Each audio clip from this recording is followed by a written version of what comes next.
वन्देऽहं श्रीगुरुः श्रीयुतपदकमलं श्रीगुरुन् विष्णुवांश्च श्रीरूपं साग्रजातं सहगणरघुनाथान्वितं तं सजीवम् साद्वैतं सावधूतं परिजनसहितं श्रीकृष्णचैतन्यदेवं श्रीराधाकृष्णपादं सहगणललिता श्री विशाखान्वितश्च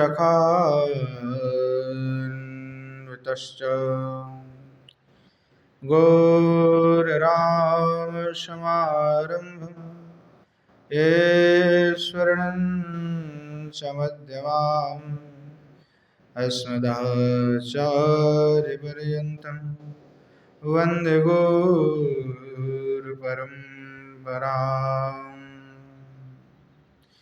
पाञ्चतत्त्वात्मकं कृष्णं भक्तरूपस्वरूपकं भक्तावतारं भक्ताख्यं नमामि भक्तशक्तिकम् बर्हापीडं नटवरवपु कर्णयो कर्णिकारं बिभ्रद्वासः कनककोविशं वैजयन्ते चमालां रन्ध्रानवेन रधरसुधया पूरयन् गोपवृन्दैर्वृन्दारण्यं सपदरमणं प्राविशद्गीतकीर्ति श्रीमद्भागवतं नौमि यस्यैकस्य प्रसादतः अजिगतानपि जानाति सर्वसर्वगमानपि वृषारूढं उमाकान्तं सोममीश सदाशिवं हरिनामरसन्मत्तं नौमि गोपीश्वरं हरम् यो ब्रह्मरुद्रशुकनारदभीष्ममुख्यैरालक्षितो न सहसा पुरुषस्तुष्यो सद्यो वशीकरणचूर्णमनोऽन्तशक्तिं तं राधिकाच्चरणरेणुमनोस्मरामि नारायणं नमस्कृत्य नरं चैव नरोत्तमं देवीं सरस्वतीं व्यासं ततो जयमुदीरये जननी जनको वन्दिद्धरणीधरो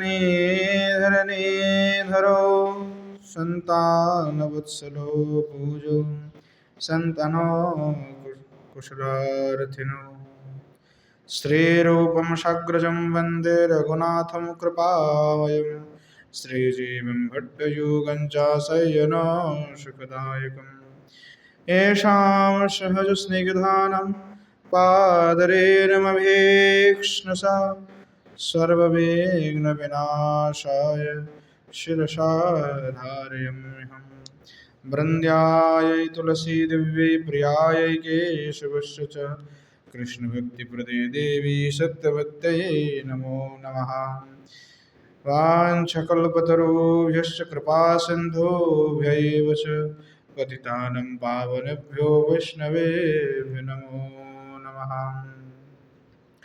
हरे कृष्ण कृष्ण कृष्ण हरे हरे हरे राम राम राम हरे हरे। बोलो श्रीमन महाप्रभु की जय, श्री युगल सरकार की जय। बोलो जय जय श्री राधे श्याम। श्रीमन महाप्रभु की कृपा से नित्य सत्संग में परम पूज्य श्री कवि कर्णपुर गोस्वामी के द्वारा विरचित श्री श्री कृष्ण चैतन्य चरितामृत महाकाव्य का हम आस्वादन कर रहे थे, जहाँ पूर्व में श्री चैतन्य चरितामृत महाकाव्य के पंचम सर्ग के 72 श्लोक तक हमने आस्वादन किया था, जहाँ श्रीमन महाप्रभु श्रीवास आदि के जो भ्राता बधूगण है उनके ऊपर श्रीमन महाप्रभु ने कृपा किया, उनको कृपा करके दर्शन प्रदान किए थे।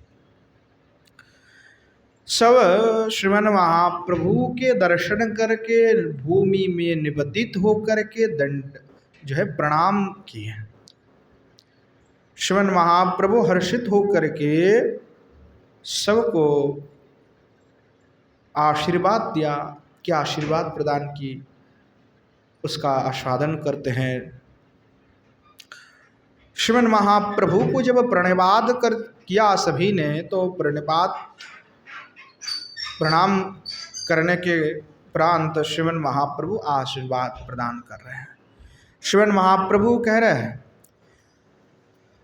मच्चित्ता भवतो सदित्य भीक्षण मुक्त्वा स्वर्वासं शीर्षपदारविंद युग्मं कारुणं मृतो रससेचनातिशाद्रः श्रीगौर परमगुणं बुधिर्व्यदत्त।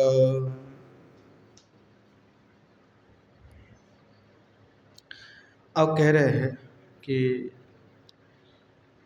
श्रीमन महाप्रभु कह रहे हैं कि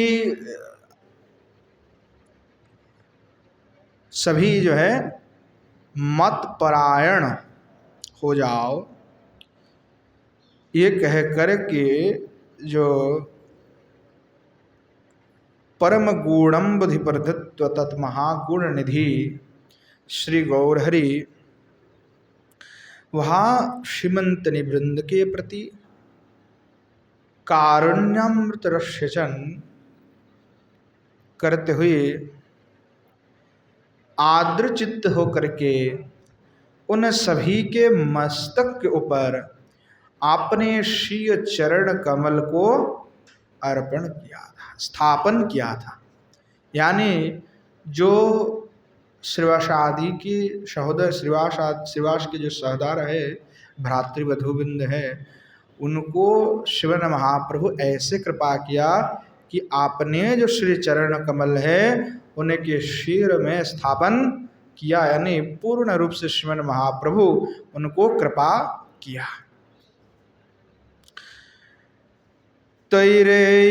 तैरति महतां सतां महोदभी श्रीवास प्रभृतिभिर्वसत् प्रकाश पश्चाद्भिर्निज निजोचित्त हर्ष राशि देहि प्रथमम् अमलं तदा व्यातर्की। कह रहे हैं कि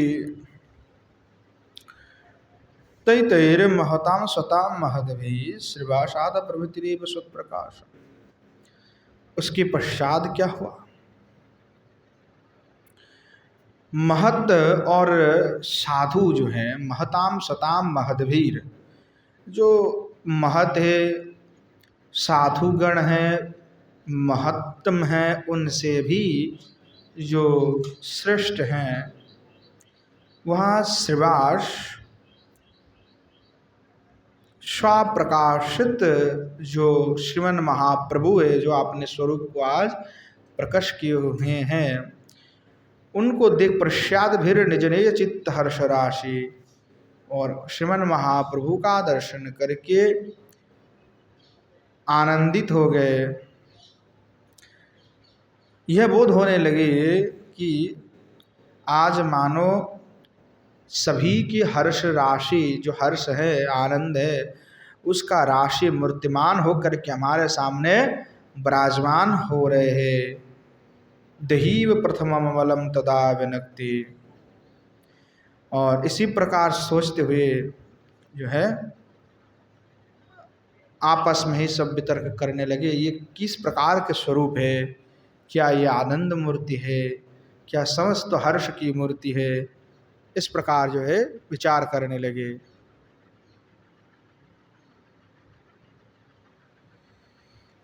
निताई गौर हरि बोल। तो पुनः कवि कर्णपुर गोस्वामी वर्णना कर रहे हैं, सर्वे तच्चरो न सररुहां समीपम शरणाढ्यम सकलमिहो प्रचीक्षे पुस्ते तैरेतैरथो समभूतैव खट्वा शतकल्पवृतोत्ततिरिवातिरत्नो सुषाम्। कह रहे हैं उसके पश्चात में सर्वे सभी के द्वारा समर्पित स्वर्ण निर्मित विविधों प्रकार के उपायन से सुसज्जित श्री गौरहरि की खट्टा कल्पलता के समान अतिशय रत्नों प्रशवनी हुई थी। यानी उसके जो शोभा का वर्णन कर रहे हैं कि श्रीमन महाप्रभु स्वर्ण के भांति है और अलंकार आदि भी स्वर्ण के निर्मित है और सब कुछ श्रीमन महाप्रभु को धारण कराया गया। तो श्रीमन महाप्रभु बहुत सुंदर लग रहे और मानो लग रहा कि गौरहरि की जो खट्टा है, जो वह खट्टा जिस पे बैठे हुए थे, मानो कल्पलता के समान रत्न प्रशवनी होकर के विराजमान हो रहे हैं। कार्पासं वसन जुगम जहो निवेयो सौमं सृजूत मथ हेम गौर देह तद्वस्त्रं द्विजवनिताभ्यात्मनैव स्नेहेन न्याद्धीश दशो कृपा समुद्रः। ये सुंदर जो है बात कह रहे हैं कि कार्पास वसन जुगम जहो निबियो, वहाँ जो कृपा समुद्र हेम गौरदेह, जो कृपा के समुद्र हेम स्वर्ण के कांति जो श्री गौरहरि हैं, पट्टवसन परिधान करते हुए कार्पास वस्त्र युग्म को परित्याग किए थे। कार्पास वसन जगम जहो निबीय सौमम श्रीजूत मत हेम गौरदेह।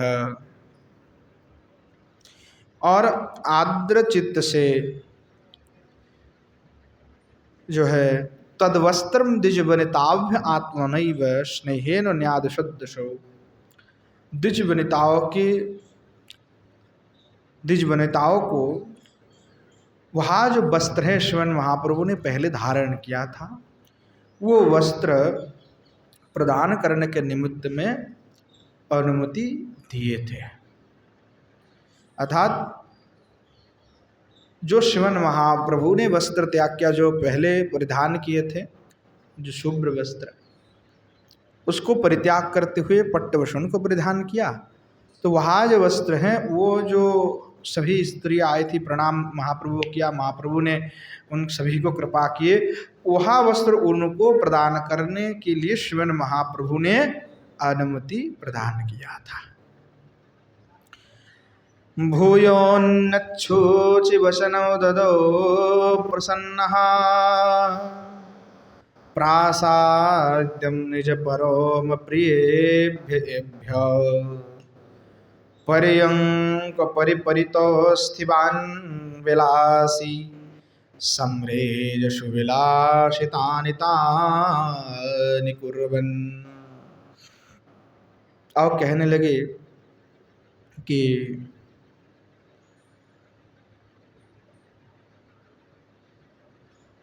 भूयन्य शुचि वसनम ददौ प्रसन्न, अनंतर प्रसन्न होकर के आपने परम निज परम प्रियभ्यो एभ्यो, आपने जो परम प्रिय श्रवासादि जो भक्त वृंद हैं उनको पुनर्वार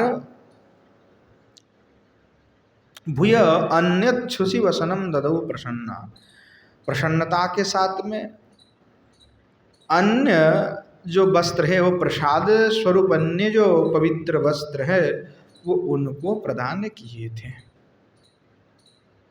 और पर्यंक परिपरितस्थिवन विलासी समृद्ध शिवलशतान तान कुर्बन, और विलासशाली होकर पर्यंक के ऊपर उपवेशन पूर्वक दत्त जो दिए हुए जो वस्तु है उस वस्तु को सुशोभित करके विराजमान थे। अतः जिन्होंने जो अर्पण वस्तु किया उस वस्तु का उपयोग श्रीमन महाप्रभु करते हुए सभी को प्रसन्न कर रहे, उसको सुशोभित करते हुए विराजमान हो रहे हैं।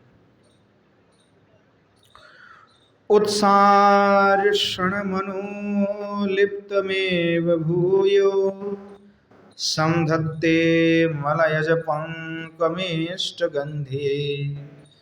माल्यानि शननिहितानि तानि हित्वा भूयो सोरहसि ददाति पुष्पमाला। बहुत सुंदर बात कर रहे हैं कि श्रीमन महाप्रभु श्री गौरचंद्र निश्चित काल अनुलिप्त चंदन पंक को परित्याग पूर्वक उत्सार्षण मनुलिप्तमीव भूयो संधत्ते मलय पंकजमिष्ट गंधी। तो पुनर्वार जो मनहार जो गंध चंदन है उस गंध चंदन की पंक का अर्थ होता है कि वो गढ़ा करके बनाए, गढ़ा एकदम उसको धारण श्रीमन महाप्रभु ने किया कीचड़ के बाद पंख, यानी वो जिसे हम गीला चंदन जैसे वैसे। तो गंध चंदन आदि जो है महाप्रभु ने धारण किया। और माल्यानि शरणहितानि तानि हित्वा, जो पूर्व में जो माला आदि परिधान किए हुए थे उसको परित्याग करते हुए भूय असो रहस्य दधाते पुष्पमाला, नए जो पुष्पमाला प्रदान किया गया था उससे श्रीमन महाप्रभु सुशोभित हुए। तांबूलम सततमुपास्नतोस भूयो त्यक्तेनाप्यतिबहलेन चर्वितेन पूर्णः स्यात् शबदि पतद्ग्रहोस्तदेनं वारंवारमपनयन्ति विप्रपत्न्यः। कह रहे श्रीमन महाप्रभु किस प्रकार तांबुल का ग्रहण करते हैं। तांबुलम स्वततम उपासनस्तोयम भूयस, श्रीमन महाप्रभु निरंतर नवीन सुगंधित तांबुल चर्वण करते रहते थे। और कह रहे तो त्याक्तेनाप्यतिबलहीन चर्वितेनो, कह रहे पुनः पुनः जो चर्वित जो तांबुल है जब तक चबाया जा सकता है, जब तक उसमें रस निकले तब तक चबाते थे, उसके बाद तुरंत उसको निकाल दिया फिर तुरंत जो है ग्रहण कर लेते थे। और बोले कितना तांबुल ग्रहण करते थे महाप्रभु, कह रहे हैं कि पूर्णस्या सवदी पतद्ग्रहस्तेन, जो तांबुल खा करके जिसमें थूकी जाती है, जो फेंका जाता है जिसमें पात्र, तो वो महाप्रभु पूर्ण कर देते बहुत जल्दी जल्दी। तो अगर इतना ग्रहण कर रहा है कि वो जब तांबुल का रस आस्वादन कर लिया, जो बाकी शेष रह गए और उसको महाप्रभु उसको जो कटोरी है छोटा सा उसमें जो फेंकते हैं, तो तांबुल जिसमें खाने के बाद उसको फेंका जाता है वो जो कटोरी, तो पतद्ग्रह कहते हैं उसको। तो पतद्ग्रह जो है उस पतद्ग्रह को एकदम बिल्कुल पूर्ण कर देते थे। तो कह रहे हैं बारंबारम अपनयंति विप्रपत्न्यः, इतनी बार महाप्रभु इतने ग्रहण करते थे, इतने महाप्रभु को प्रिय है कि बार बार ग्रहण करते तो वो कटोरी बहुत जल्दी भर जाता है।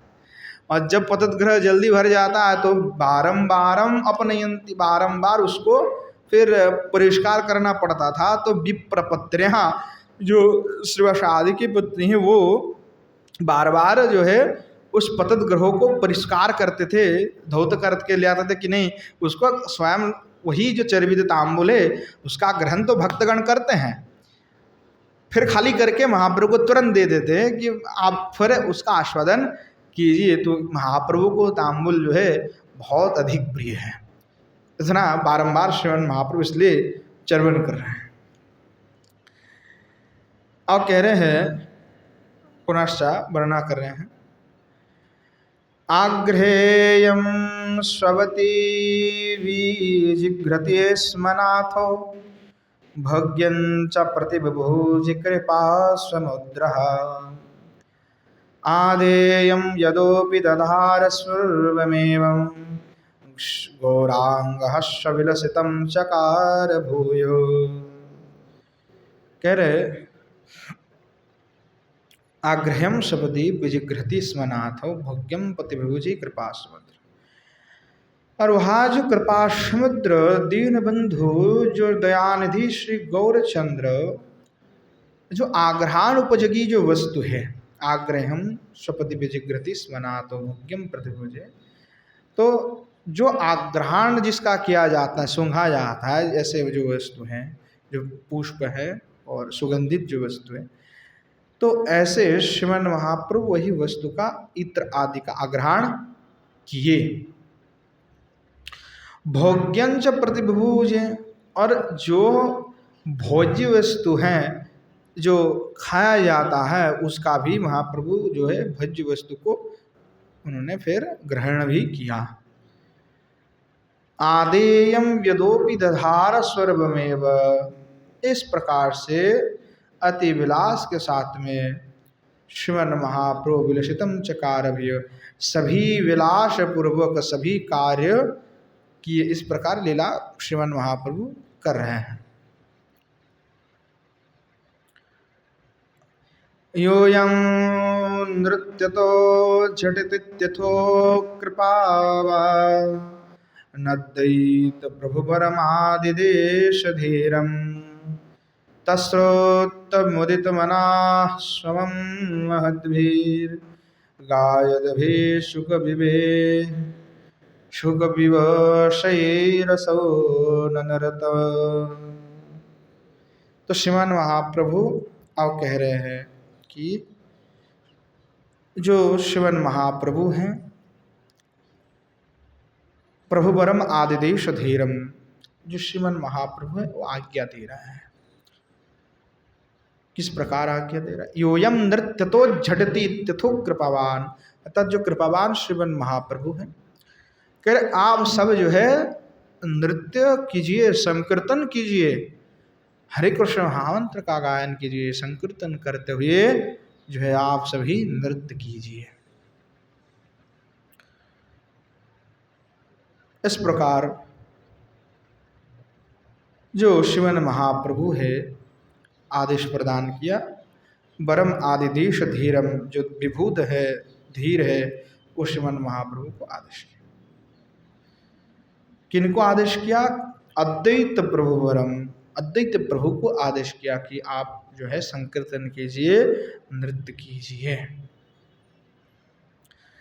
तो तश्रुत्वा मुदितुम मनहा शमम महद्वी, उस समय अद्वैताचार्य श्रीमन महाप्रभु की आज्ञाओं को प्राप्त करते हुए गायद भी सुख विवशई रसो ननरता, आनंद से चित्त उनका भर गए और आनंद से जो है अद्वैताचार्य जो गाने वाले जो भक्त है, जो गा सकते हैं, गायद भी, ऐसे महद जो भक्त वृंद है उनके साथ में जो है सुख विवशई रसो, सुख में आनंद में युक्त होकर के नृत्य करने लगे, कीर्तन करने लगे। श्रीवासुदीत शमुपागता सकंपम कादेव सकल जगत जनन्नस्य माता, मातेति प्रथितवती महाप्रभुर्या तत्काल प्रभुरत बभूव भीता। अब कह रहे हैं कि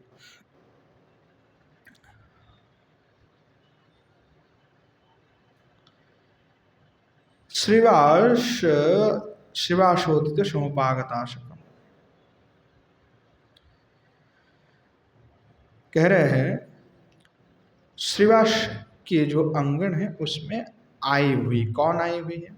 तो कह रहे माते इति प्रतिदवती महाप्रभुरजा, जो शिवन महाप्रभु के जननी के रूप में प्रसिद्ध है। सा देवी सकल जगत जनस्य माता, और वह जो जननी है वो इस समस्त जगत की जननी है। और वो कौन है? तो श्री शची देवी हैं। तो यहाँ जो श्री शची देवी हैं, श्रीवासोदिता समपागता सकंपम, श्री शची देवी श्रीवास के वाक्य से उपस्थित होकर के श्री प्रभु के भय से भीत होकर के सम्मुख भाग में कंपितांगी होकर के स्थित हुई। तत्काल प्रवृतो बभूव भीता।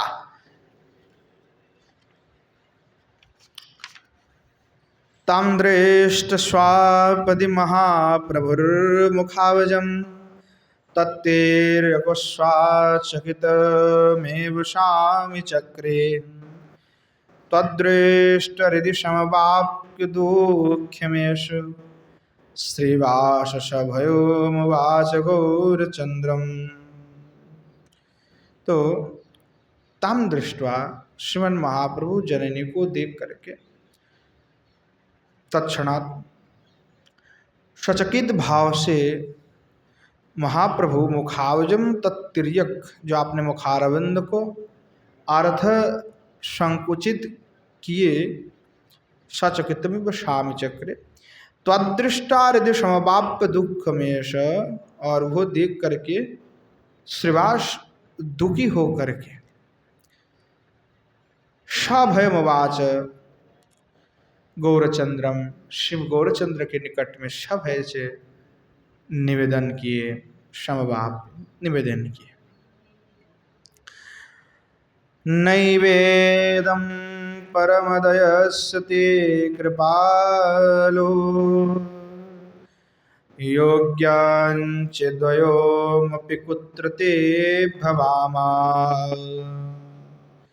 नैतात् प्रभुवरो युज्यति प्रभुत्वं, तत्पश्चात्तरितमुवाच तांच विप्रहा। कितने सुंदर बात कह रहे हैं कि हे भगवान, परम दयस्य, आप तो प्रभु परम दयालु है। कृपालुति कृपालोर, प्रभु आप तो कृपा समुद्र है। ना वेदम योग्यं च देवमपि कुत्र ते प्रभाव, कि आप इस प्रकार के जो आचरण कर रहे हैं ये बिल्कुल ठीक आचरण नहीं है। तो कह रहे हैं यदि उपयुक्त हो तो हम सब आपके नहीं, अगर आप इस प्रकार के आचरण कर रहे हैं तो उसका तात्पर्य यही है कि प्रभु आप हमें अपना मानते ही नहीं है। नहीं तत्ते प्रभुवरो युज्यते प्रभुत्वं, तत्पश्चात् त्वरितमुवाच तांच विप्रहा। हे प्रभुवर, आपका यह आचरण आपका प्रभुत्व का अनुरूप नहीं है। आप तो प्रभु है, पर प्रभु के आचरण ऐसे नहीं होना चाहिए।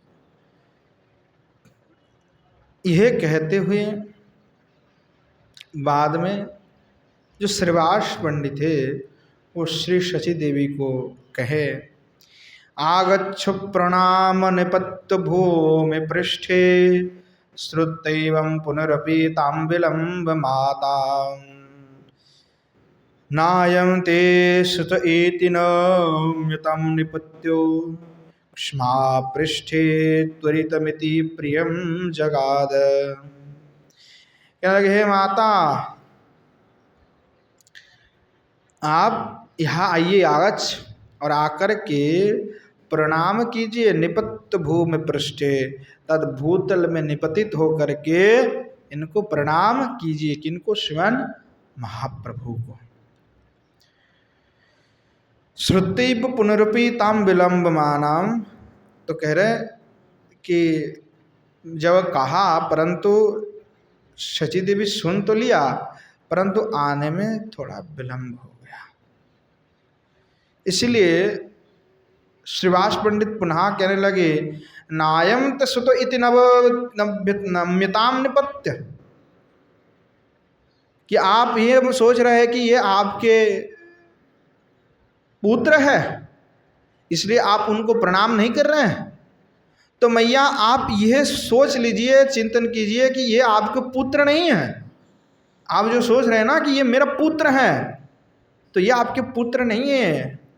नायम तसुतो इति, आपके पुत्र नहीं है। नम्यताम निपत्य, इसीलिए आप इनको नमन कीजिए, प्रणाम कीजिए।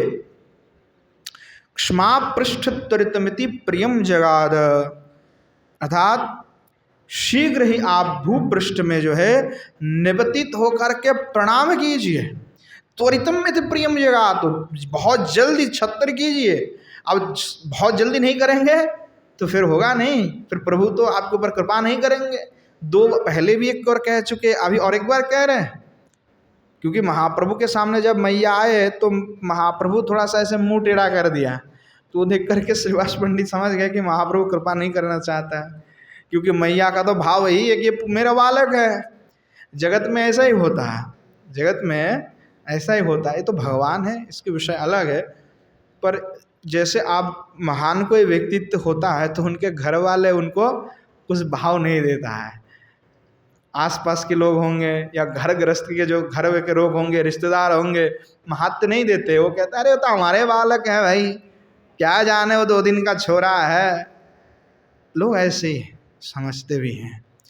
तो इस प्रकार महाप्रभु भगवान है, पर वो उनके निज जन है, इसलिए वो अपना ही मानते, अपना पुत्र हैं। जगत में से ही दिखाया जाता है। परंतु जो अनुभव जिनको है वो जानते हैं कि व्यक्ति के गुण कितने हैं या वो किस लेवल पे है। तो श्रीमान महाप्रभु को आपने पुत्र है भाई, पुत्र के जाकर के थोड़ी प्रणाम किया जाता है।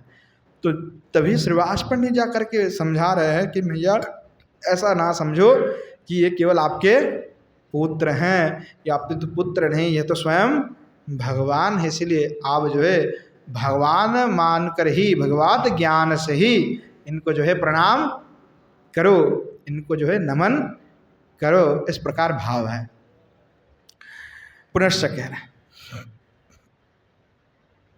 इत्येवं परिकलयन्त्यसौ निपत्य क्षमा प्रेष्ठ प्रभु मनो मत्तदैव देवी श्रीवासस्तदवसरे जगादनाथं साशंकं द्रुतहृदयो भयेन धीरः। आप कह रहे हैं इत्येवं परिकलयन्त सुन, इस प्रकार जब मैया ने श्रीवास के प्रिय वचन को सुन करके तत्क्षणात् निपत्त भूपृष्ठ प्रभुरमनमत देवी देवी, तत्क्षणात् भूमि में निपतित होकर के भगवत बुद्धि से जो है आपने पुत्र को प्रणाम किए। माता पुत्र को तो प्रणाम नहीं कर सकते, पर यह विषय अलग है। श्रीमन महाप्रभु तो स्वयं भगवान है, तो भगवान है इसलिए भगवत बुद्धि से उनको प्रणाम कर रहा है, पुत्र ज्ञान से प्रणाम नहीं कर रहे। क्योंकि जो भगवान है वो तो अजन्मा है, वो तो उनके गर्भ से प्रकट नहीं होते हैं, वायु गर्भ मात्र होते, स्वयं भगवान वहाँ पे आविर्भाव होते भगवान का। तो इसलिए भगवान वात्सल्य सुख देने के लिए उनको पुत्र जो है हो करके विराजमान रहते, लीला करते हैं, वो भक्त को प्रेम देने के लिए, परंतु वो तो स्वयं भगवान ही है। तो इसलिए माता ने भगवत बुद्धि से जो है महाप्रभु को प्रणाम किया। श्रीवास तद अवसर, जैसे प्रणाम किया तो श्रीवास पंडित को अवसर मिल गया कि आओ कुछ कहो। तो कह रहे तद अवसरे जगाद नाथम, तो श्रीमन महाप्रभु को जो है कहने सुपंडित जो श्रीवास शशंकम द्रुत हृदय भय नदीरा, श्रीवास शंकित चित्त से भीत बेवल होकर के श्रीमन महाप्रभु को कहते, क्या कहते, आओ उसका वर्णना कर रहे हैं। कारुण्यम कुरु भगवन् प्रभु तदस्य ये नेयम तेन करोति पुत्र भावम, ये नेयम तव चरण भवेत् प्रपन्ना, तेनैव प्रभवति निवृत्तेर्ममापि। अब कह रहे हैं, तब श्रीवास पंडित कह रहे हैं कि हे भगवान, हे भगवान, हे प्रभो, कारण्यम प्रभु तदस्य यनयम द्वैना करोति पुत्र भावम, कि आप शची देवी के प्रति करुणा कीजिए, ऐसा करुणा कीजिए, येनम त्वयि न करति पुत्र भावम, ताकि आपके प्रति इनके पुत्र बुद्धि ना रहे। इनकी जो बुद्धि है कि ये मेरे पुत्र है, मेरे बालक हैं, ये बुद्धि उनका नष्ट हो जाए। कैसे नष्ट होगा? कि आप अपने स्वरूप का दर्शन कराइए, तभी तो ज्ञात हो जाएंगे। तो ऐसा कृपा कर दीजिए ताकि ये आपको पुत्र ही मानना छोड़ दे कि ये मेरा पुत्र है, ना रहे वैसे बुद्धि। ये यम तब चरणे भवेत् प्रसन्ना, और आपके श्री चरण कमल में प्रपन्न हो जाए, शरणागत हो जाए। प्रपन्न का अर्थ होता है शरणागत होना। तो आपके श्री चरण कमल में इनका रति हो जाए, आइए आपको शरणागत हो जाए। तेनैव प्रभति निवृत्ति ममापि, तो इससे क्या होगा कि मैं भी सुस्थता को प्राप्त करूंगा, मैं भी आनंदित हो जाऊंगा प्रभु, कि मैं सोचूंगा आपने मुझ पर ही कृपा कर दिया। इत्युक्त सति सहसा महाशयोस्य मूर्धनि सृजुत पद पंकजं स्वनाथ, आधाय प्रथित कृपस्तथैव तस्यै कारुण्यं परिकलयन् वाच हृष्ट। अब पुनः कह रहे हैं, इत्युक्ता, इस प्रकार श्रीवास के जो वाक्य हैं, उस वाक्य को श्रवणानंतर शिवन महाप्रभु क्या किए? तो कह रहे जो शिवन महाप्रभु कैसे? कारुण्यम, शिवन महाप्रभु तो करुणा के समुद्र हैं, अनाथ बंधु है। तो वहाँ जो श्रीमन महाप्रभु है, श्री गौरचंद्र है, सहसा महाशयो आस्य, जो श्रीमन महाप्रभु हैं वो भगवद आवेश, यानी अब श्रीमन महाप्रभु के भाव भक्त भाव नहीं है, यहाँ पे भगवद भाव है। इसको थोड़ा समझना पड़ेगा कि भगवद भाव में अलग व्यवहार करेंगे और भक्त भाव में अलग व्यवहार महाप्रभु करते हैं। जब भगवद भाव होगा तो सबको जो है जीव ही मानेंगे, और जब भगवत भाव हो नहीं रहेगा, भक्त भाव होगा, तो स्वयं को दीनहीन मानेंगे। तो उस समय की जो कथन है वो महाप्रभु का भिन्न कथन है, और जब भगवत आवेश में से कुछ करेंगे कहेंगे वो अलग प्रकरण है। तो आवेश जब भाव का हो, और उसमें कभी कभी तो अलग अलग आवेश महाप्रभु का आता है। कृष्ण का भाव आएगा तो उस अनुचित व्यवहार करेंगे, राधा भाव में भावित हो जाएंगे तो उस अनुचित व्यवहार करेंगे। कभी बरहा का भाव हुआ तो बरहा के बाद ही पूरे भाव प्रकट करते हैं। तो श्रीमन महाप्रभु क्या? मूर्धनि सृजितो पद पंकजम स्वनातो, श्रीमन महाप्रभु आपने जो श्री चरण कमल है वो शची देवी के मैया की मस्तक में अर्पण किए थे। अपने माता के जो मस्तक है उस पर श्रीमन महाप्रभु आपने श्री चरण कमल स्थापन करके कृपा प्रदान कर रहे हैं। सुनने में थोड़ा सा अटपटी सी लगता है, परंतु यहाँ पे श्रीमन महाप्रभु स्वयं भगवान है, साक्षात परम ब्रह्म।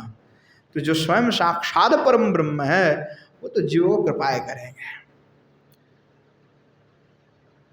इस प्रकार भागवत आदि में भी देखा जाता है कि जब श्री भगवान का अवतार हुआ तो जिनके घर में प्राकट्य श्री भगवान का हुए, आविर्भाव हुए, पहले तो वो पिता माता ही आपने को मानते थे कि मेरा पुत्र है। जब भगवान ने बोध कराया कि मैं स्वयं भगवान हूँ तो उन्होंने भी हाथ जोड़ करके प्रणिपात नमन आदि किए। भगवान ने उनके चरण कमल में मस्तक रख करके जो है उनके ऊपर भी कृपा किया। तो कोई अटपटी सी बात नहीं है। यहाँ पे श्रीमन महाप्रभु तो स्वयं साक्षात भगवान है, तो इसलिए कृपा कर रहे हैं। आधाय प्रथित कृपस्तथैव तस्य कारण्य परिकलयन् वाचरिष्ट। और इस प्रकार जब करुणा किए, परम करुणा प्रभाव को देख करके आनंद विह्वल चित्त से कहे, स्पृष्टै तत्पदकमल तदैव चित्रं नेत्राभ्याम विदधोति जलं गरीयो विभ्रांत पुलकित देह स्वस्तिरासित शुद्धावम नटन पराहत हात तत्रपैव। कह रहे हैं जब श्रीमन महाप्रभु ने कृपा करके शची माता के मस्तक पर अपने चरण रखे तो एक आश्चर्य हुआ। क्या आश्चर्य हुआ? स्पृष्ट तत् जैसे स्पर्श किया,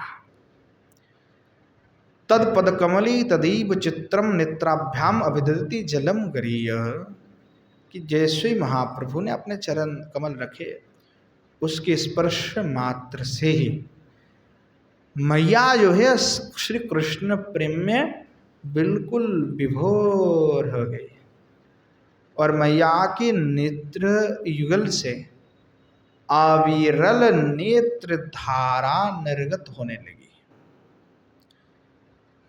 विभ्रांत पुलकित देह सृष्टिरासित, और अंग पुलकित हो गई। और शुद्धाम नटन परा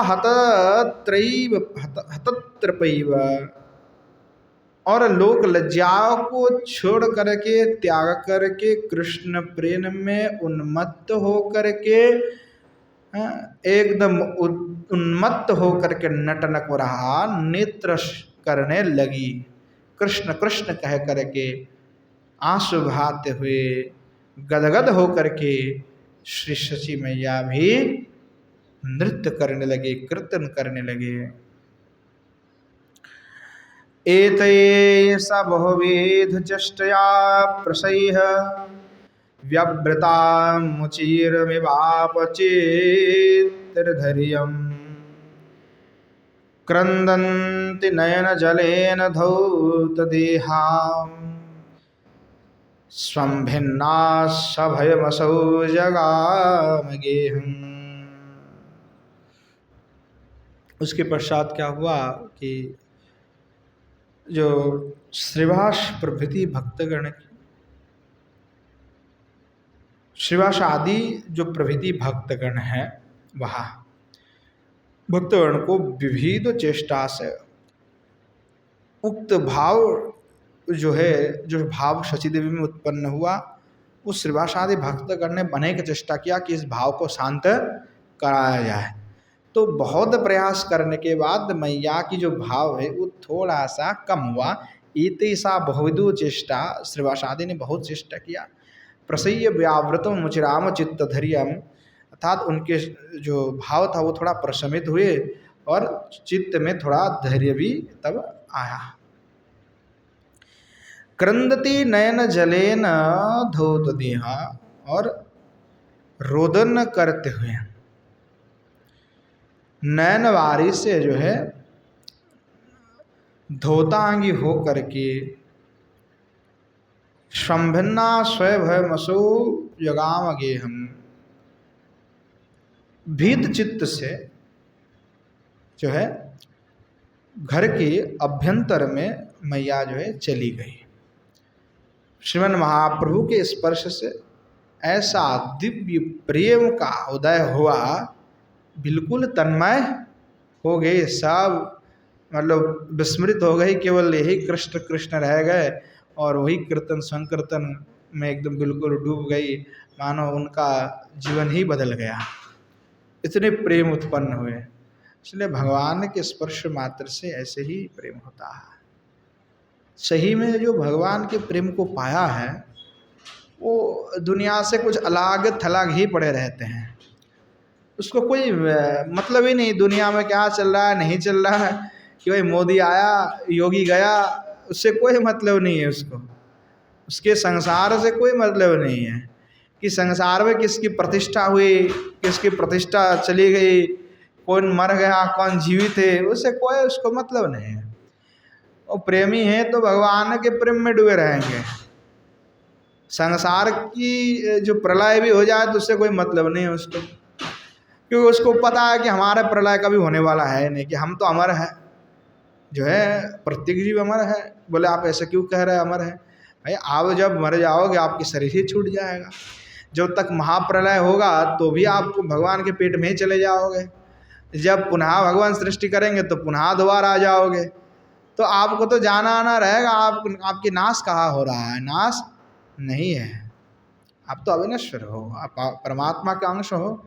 आपकी जो देह है वो नष्ट हो सकता है, और जब जो भी देह का आप आश्रय करोगे उस देह का एक लिमिटेशन है, उस देह का एक काल खंड है कि या तक आप जीवित रहोगे या देह इतने दिन चलेगा, परंतु आप तो अविनाशी के अंश हो तो आप भी अविनाशी हो। अनंत काल की आपकी यात्रा है, और इस यात्रा में अनंत काल की जो आपकी यात्रा है, इस यात्रा में आप अलग अलग देह का आश्रय मात्र कर रहे हो, परंतु हाँ आप हो नित्य मुक्त, उसकी बोध आपको नहीं है, क्योंकि आप जिस देह का आश्रय कर रहे हो उसके स्वभाव उस संस्कार को ग्रहण करते हुए फिर आप विस्मृत हो रहे हो कि मैं कौन हूँ, और फिर जिस देह का आश्रय किया उसी में आप मग्न हो गए, आपको बोध प्राप्त नहीं हो रहा है कि भाई कौन है क्या है, किस हम कौन है, हमें क्या करना चाहिए। जबकि मनुष्य होने के बावजूद भी जब बोध प्राप्त हुआ, गुरु की भी प्राप्ति हुई, फिर भी जानते हुए भी हम कार्य नहीं कर रहे, समय को व्यर्थ में व्यतीत करके दे रहे हैं। हम जानते हैं कि भगवत कथा, भगवान के चिंतन, भगवान के स्मरण, भगवान की सेवा सब कुछ हमारे ही कल्याण करे। हमने सब कुछ छोड़ा, घर गृहस्थी संसार सब छोड़ करके वृंदावन आए कि भजन करेंगे, ठाकुर जी की सेवा करेंगे, हरि कथा सुनेंगे, और आज क्या स्थिति है कि उस विषय से हट करके कुछ हम और ही कर्म में मग्न हो गए, तो उसमें अंतर ही नहीं दिखता है कि घर और बाहर धाम में हमारे कोई अंतर नहीं दिख रहे हैं। बस एक ही स्थिति मात्र नहीं है कि हम घर में नहीं है, बस इतनी ही है, बाकी तो बाकी सारे क्रियाएं उस प्रकार चल रहे हैं। तो भगवत भजन कैसे होगा फिर, जो आपकी परम उद्देश्य है कि भगवत प्राप्ति करना, कि भगवान की नाम गुण लीला का निरंतर श्रवण कीर्तन स्मरण करना, और उससे हम च्युत हो जाएंगे तो हमारी भी जो है पतन अनिवार्य हो जाएगा। इसलिए उससे कभी हटना ही नहीं है, निरंतर आपको भगवान के निमित्त में जप तप इत्यादि करते ही रहना। चाहे आप निरंतर ग्रंथ का ध्यान करें, चाहे निरंतर आप उस जप करें, चाहे निरंतर भगवत सेवा में लगे रहे, चाहे आप भक्त की सेवा में लगे रहे, या आपको भगवत कार्य सतत करना ही पड़ेगा कि मन प्राण सब कुछ अर्पण करके मैं भगवान की सेवा करूँगा। जीवन में यही हमारे परम उद्देश्य हैं, इसको छोड़ करके कोई परम उद्देश्य नहीं है। क्योंकि अब लोग क्या चाहते हैं कि मैं बहुत ज़्यादा धन कमाऊँ। देखो धन तो आप कमा सकते हो, पर लेके साथ जाओगे नहीं। कितना कमा लोगे? 10,000 20,000 करोड़, 50,000 1 लाख, अरे हज़ार लाखों लाखों करोड़, कितना कमाओगे? पर कमाने से क्या होगा? ज़्यादा परेशानी तो उनको है जिसके पास ज़्यादा धन है, उसको सिक्योरिटी गार्ड रखना पड़ेगा, फलाना रखना पड़ेगा, सारी व्यवस्था रखनी पड़ेगी, तो जिनके पास अधिक धन है उसकी टेंशन अधिक ज़्यादा है, जिसके पास धन कम है उसके पास तो भाई उसके भी समस्या है कि भाई थोड़ा धन मिल जाए, पर निर्धन है वो भी चिंतन में डूबे हुए हैं कि भाई कैसे धन मिलेगा। तो सभी समस्या में है। पर जो भगवान के प्रेमी हैं वो चाहे निर्धन हो चाहे धनी हो या उसके पास जो है मध्य स्थिति हो कि धन है पर कम है, ज़्यादा भी नहीं है, मध्यम स्थिति है, फिर भी वो सुखी है क्योंकि उसके लिए वो आयास नहीं कर रहे, प्रयास नहीं कर रहे हैं।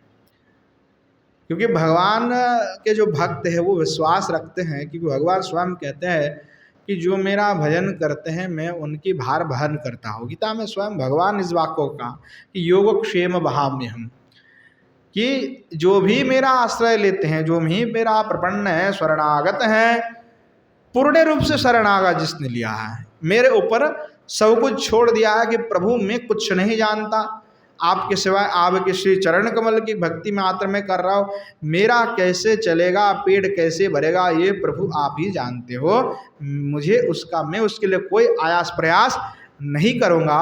तो भगवान स्वयं उसके लिए आयास प्रयास करते। भगवान कहते हैं मैं भक्त का भार वहन करता हूँ। भगवान ये नहीं कहता कि मैं दान दे करके छोड़ देता हूँ, मैंने दे दिया तुमको हो गया, नहीं, भगवान कहते मैं भार वहन करता हूँ, ये मेरा प्रतिज्ञा है। तुम आश्रय तो करके देखो। पर हम किस प्रकार शरणागत है कि शरणागत हम पूर्ण नहीं है, हम मुंह में तो कह रहे हैं शरणागत है पर फिर भी धन के लिए प्रयास कर रहे हैं, फिर भी उस दूसरे के लिए प्रयास कर रहे हैं, आयास कर रहे हैं। तो ये जो प्रयास है वो छोड़नी पड़ेगी, तभी पूर्ण शरणागति होगा। तो हमारी शरणागति अभी पूर्ण नहीं है क्योंकि हम अभी स्वयं की व्यवस्था स्वयं बना रहे हैं। तो कहाँ भगवान के प्रति हम शरणागत हो पाए? नहीं हो पाए।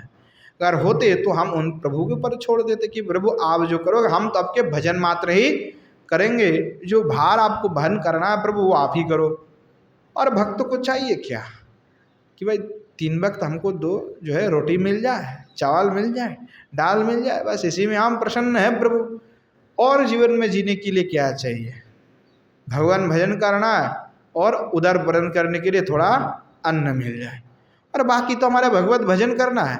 और बाकी जितने व्यवस्था होते हैं वो केवल इंद्रिय तृप्ति के लिए होता है, उपभोग के लिए होता है, उसका उपयोग नहीं है, उसका उपभोग किया जाता है, उसका हमें प्रयोजन नहीं है, पर हम उसको उपभोग करते हैं। यद्यपि उसके बिना भी काम चल सकता है परंतु हम चलाने के लिए तैयार नहीं है क्योंकि हमें वस्तु की उपभोग करना है। तो इसलिए आत्मा इंद्रियों प्रतिशु जो काम है, क्योंकि आत्मेंद्र प्रत्यार्थ जो है उसको ही हम काम कहते हैं। तो अपने इंद्रिय के सुख के निमित्त हमने जो भी वस्तु इकट्ठा किया, जो भी वस्तु का उपयोग कर रहे हैं वो हमारे सुख के लिए ही है, उसकी प्रयोजन नहीं है, उसकी आवश्यकता नहीं है। तो जब तक हम उन आवश्यकताओं को ग्रहण करेंगे केवल तभी पूर्ण शरणागति हो सकता है। जिनकी आवश्यकता नहीं है फिर भी हम सुख के लिए, अपने उपभोग के लिए उसका प्रयोग करेंगे, फिर हम पूर्ण शरणागत नहीं हो पाएंगे। कहीं ना कहीं हमारी शरणागति गति जो है उसमें विच्युत हो जाएगा, कहीं ना कहीं प्लस माइनस यहाँ पे बन जाएगा। तो इसलिए बहुत सावधान रहना है कि आपने पर स्वयं का ही मंथन करना चाहिए कि मैं दूसरा कोई मंथन करे वो अच्छी बात नहीं है। तो स्वयं अपने पर मंथन करे, जरा विचार करे कि मैं जो कर रहा हूँ या मैं प्रभु का क्या सही में शरणागत हूँ, क्या मैं बिल्कुल शरणागत हूँ। अगर हम कहेंगे कि भालो ना खाइबे भालो ना परिबे, तो कहने की बात हुआ। अगर हम उसका आचरण नहीं करते हैं तो हमें कहने का अधिकार नहीं है। जो इसका स्वयं हम आचरण नहीं करते उसका हम क्या उपदेश देंगे? अपनी आचरी जीवेरे सिखाए श्रीमन महाप्रभु, तो स्वयं आचरण करके जीव को शिक्षा देते हैं। आचार्य भी यही कहते हैं, आचार्य किसको कहते हैं कि जिस स्वयं आचरण करते हो और दूसरे को शिक्षा देवे वो आचार्य होते हैं। तो बिना स्वयं उसका प्रतिपालन किए हुए हम किसी को उपदेश नहीं दे सकते कि भाई तुम जो है ऐसा ना करो वैसा ना करो, जबकि स्वयं हम वही कर रहे हैं।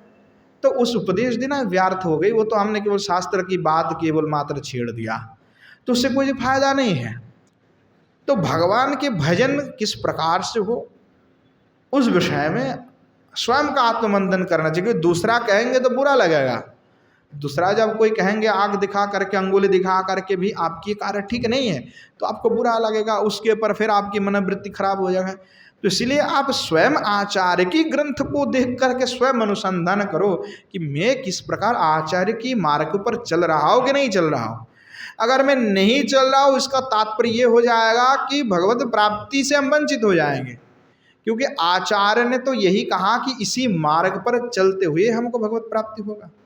उसमें कोई हम छेड़खानी करके चलेंगे तो उससे हमें प्राप्ति होगा नहीं। फिर क्योंकि आचार्य भी उस बात से प्रसन्न नहीं होगा, क्योंकि उन्होंने स्वयं नियम बनाया कि इस प्रकार से चलना है, इस प्रकार, क्योंकि उनको पता है कि ऐसे नहीं चलेंगे तो बीच में कहीं ना कहीं हमारी जो रास्ता है, जो मार्ग है, वो जो है खत्म हो जाएगा, कहीं हम विच्युत हो जाएंगे।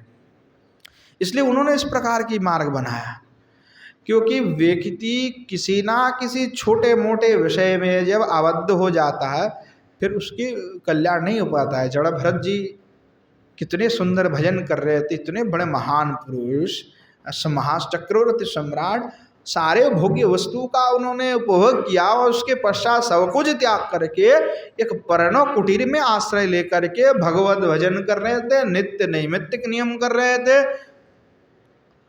पर एक हरिण की मोह मात्र के कारण, और वो भी सद्गुण, दया क्या है, सद्गुण है। तो इसीलिए साधु और संत को कहा गया कि आप निर्गुण रहो। इसीलिए भगवान भी निर्गुण है। कहते ना कि भगवान निर्गुण है, तो निर्गुण का तात्पर्य क्या है, जिसमें कोई गुण नहीं है। नहीं, ऐसी बात नहीं है। उसका तात्पर्य हुआ कि जो किसी भी गुण में आबद्ध नहीं है, त्रिगुणातीत है भगवान, कि ना तो उसमें रज है, ना तो उसमें तामसिक गुण है, ना रजगुण है, ना सात्विक गुण है।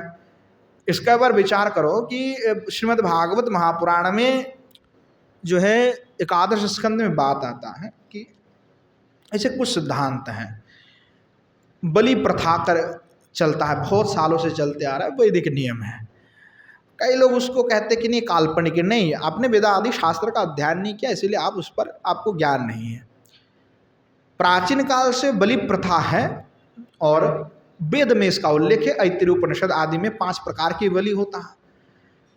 पहले नरबलि होता था, तो जो मेध है वो हट करके फिर गो में आ गया, फिर गो का बलि होता था।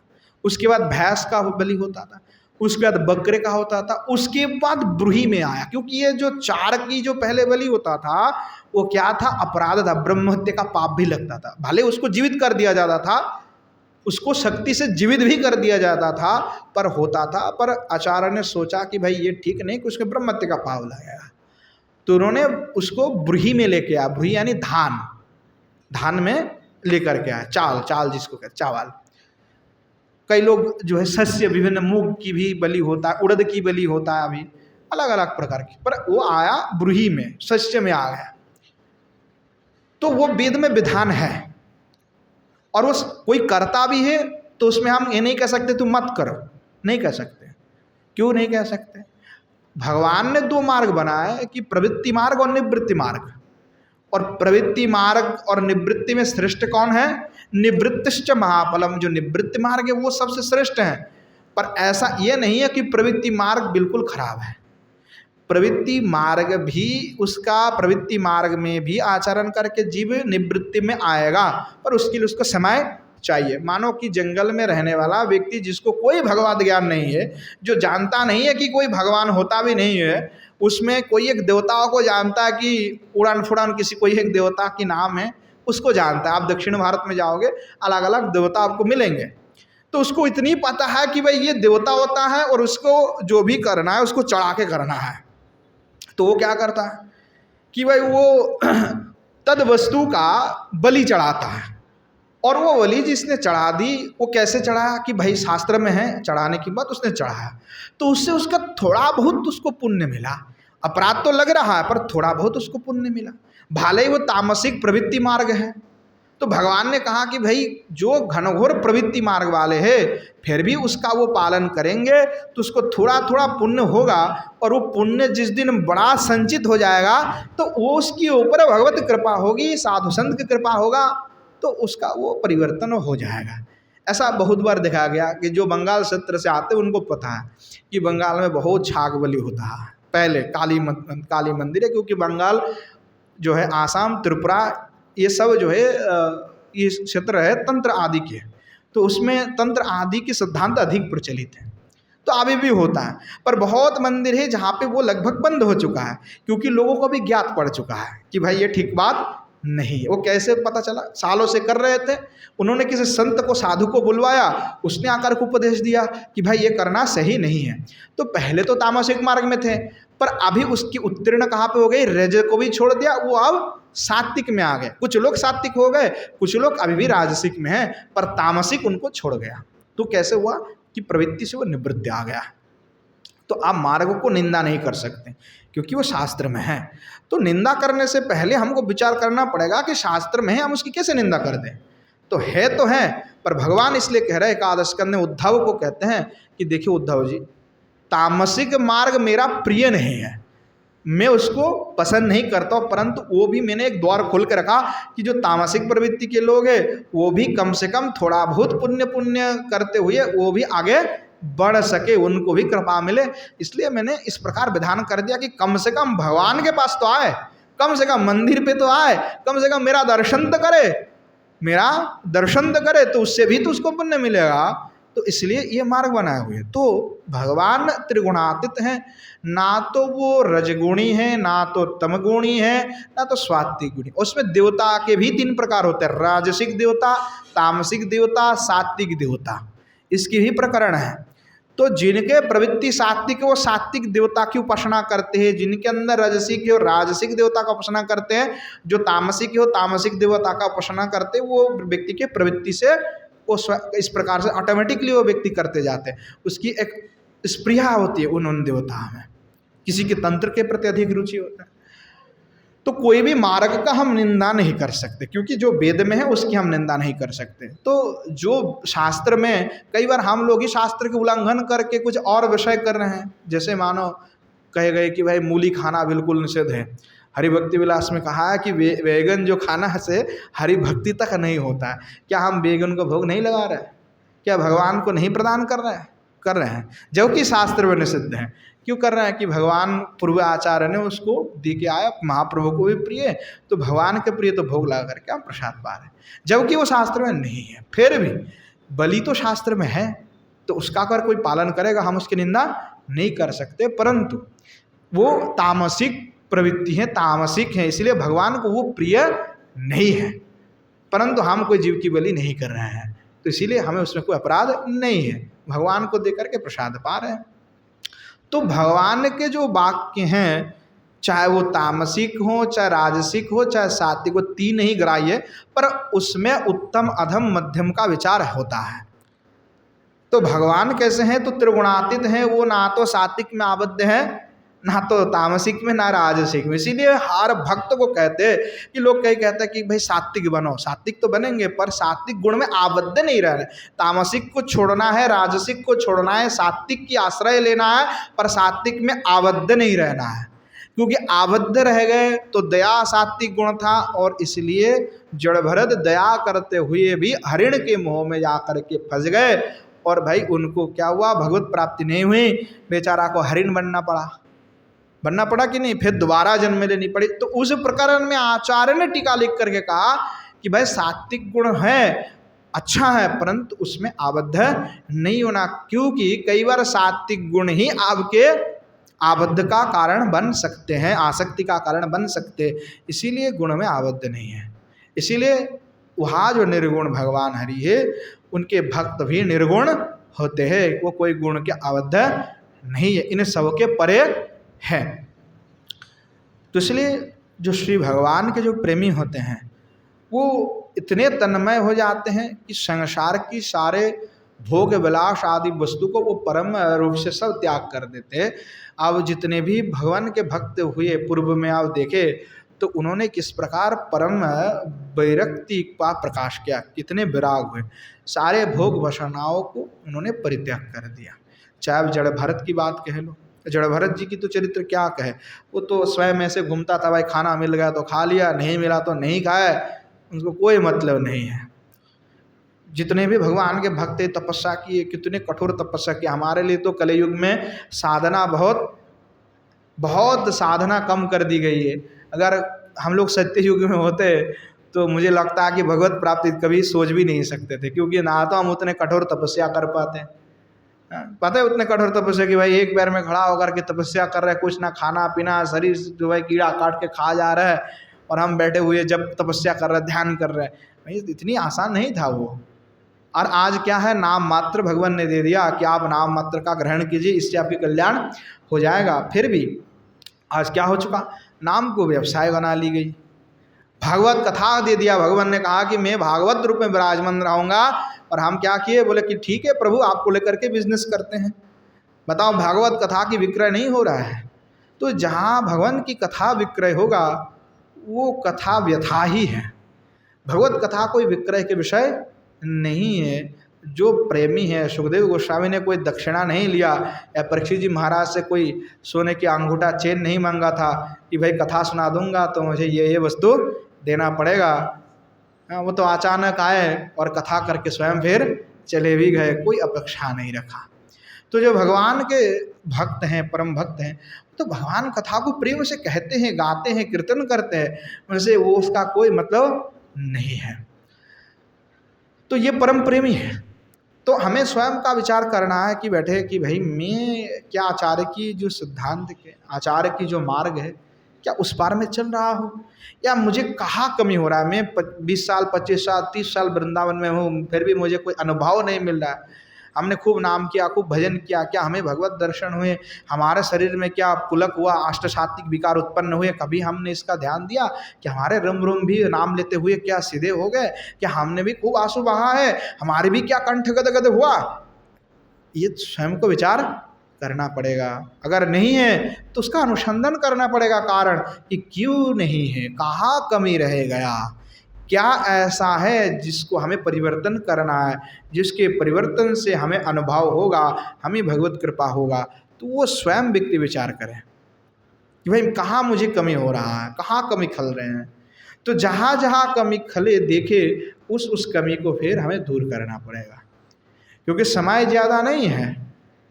निश्वासन है विश्वास कदारुद्ध भविष्यति। अभी भी सर्वस्व त्याग करने के बाद भी अगर धन, आश्रम, मठ, मंदिर, शिष्य इत्यादि में अपनी आसक्ति रह जाए, फिर वो हमारे पतन के कारण बन जाएगा, चाहे वो कोई भी हो, किसी के लिए भी हो। क्योंकि हमें उद्देश्य, हमारा परम उद्देश्य भगवत प्राप्ति करना है। जो भी हम व्यवहारिक विषय लेकर के पड़े हुए हैं, उसमें डूबे हुए, वो हमारे कोई काम का विषय नहीं है, क्योंकि ये कुछ भी हमारे साथ में नहीं जाने वाला है। जबकि हम अपने शरीर के लिए भी सोच रहे हैं, हमारे शरीर के लिए हम सोच रहे हैं, ये शरीर भी हमारे साथ नहीं जाने वाले।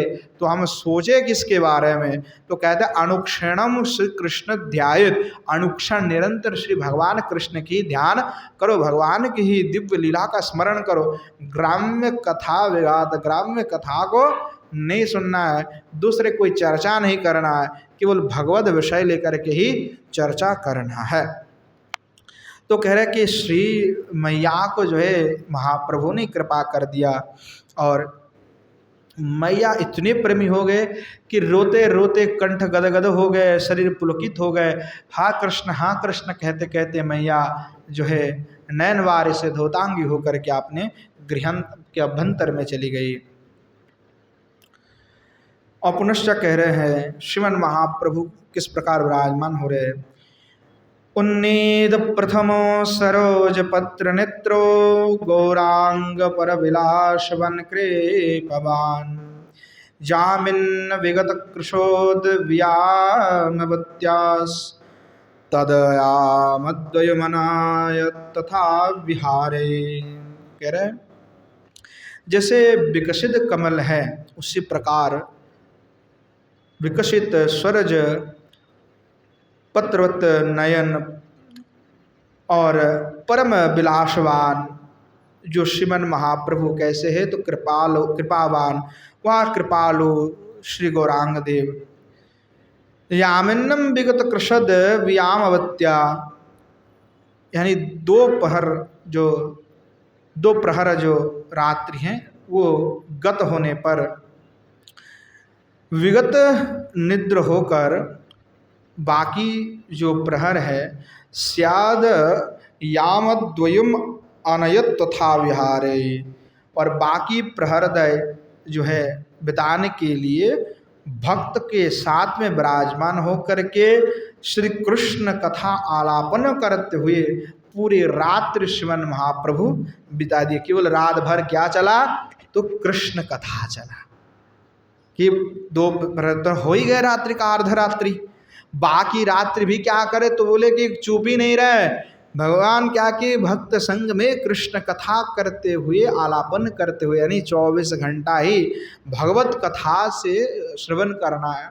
हम तो भगवत कथा से आज भागते हैं, दुर्व भागते भाली। हमको आचार्य की जो महाप्रभु किया आचार्य के जीवन चरित्र आदि के विषय में कोई इंटरेस्ट नहीं है।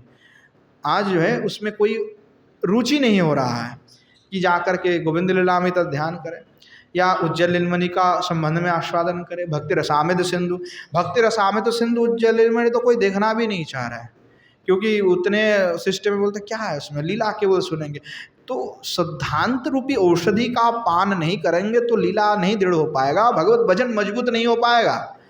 कई लोग कहते हैं कि सिद्धांत की जरूरत नहीं है, सिद्धांत की बिल्कुल जरूरत है।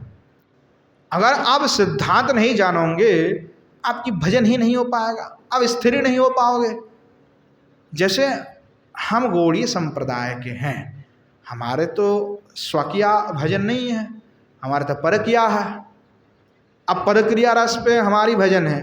अब भाई परकिया है क्या चीज़, उसकी हमें बोध नहीं है तो हम कैसे भजन करेंगे।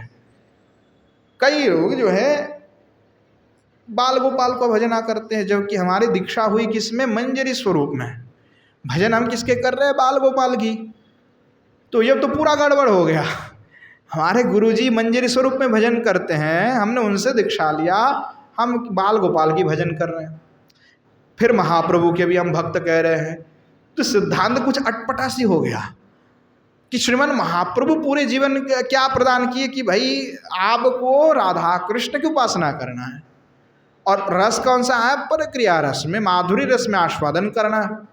कई आप राधा कृष्ण क्या मानते कि कृष्ण मेरे पिता है, राधा मेरे माता है, वो भी गलत भाव है।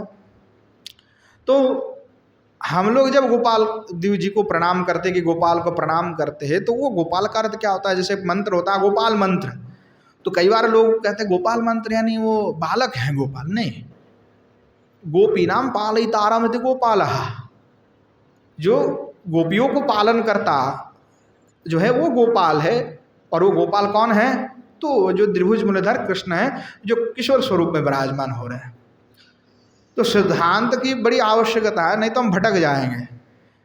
कई लोग रुक्मिणी द्वारकाधीश की पूजा करते हैं, हमारे आचार्य ने उसका कोई पूजन विधि इत्यादि नहीं कहा है, क्योंकि रुक्मिणी द्वारकाधीश से हमारी कोई मतलब नहीं है, मथुराधीश से तक हमारा मतलब नहीं, हमारे तो ब्रज के श्री राधा कृष्ण से मतलब है।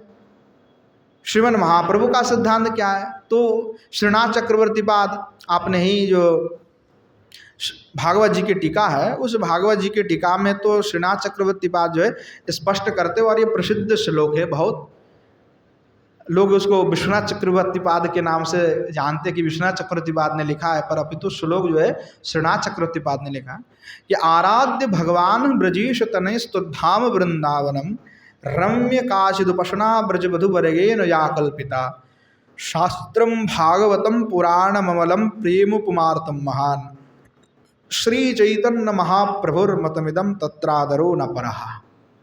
कि हमारे आराध्य श्री भगवान ब्रजेश तनय है, और उनके धाम कौन सा है, वृंदावन धाम है।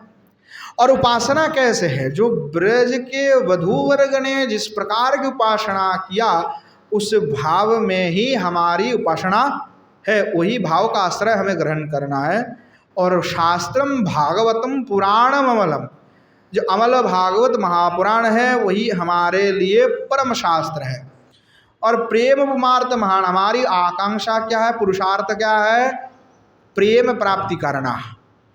प्रेम ही हमारे परम पुरुषार्थ है। श्री चैतन्य महाप्रभुर मतमिदम, और यही श्रीमन महाप्रभु के मत है। तत्रादरो ना परा, इसके अपर और कोई भी मत नहीं है। तो ये तो हमारे श्रीमन महाप्रभु के सिद्धांत है।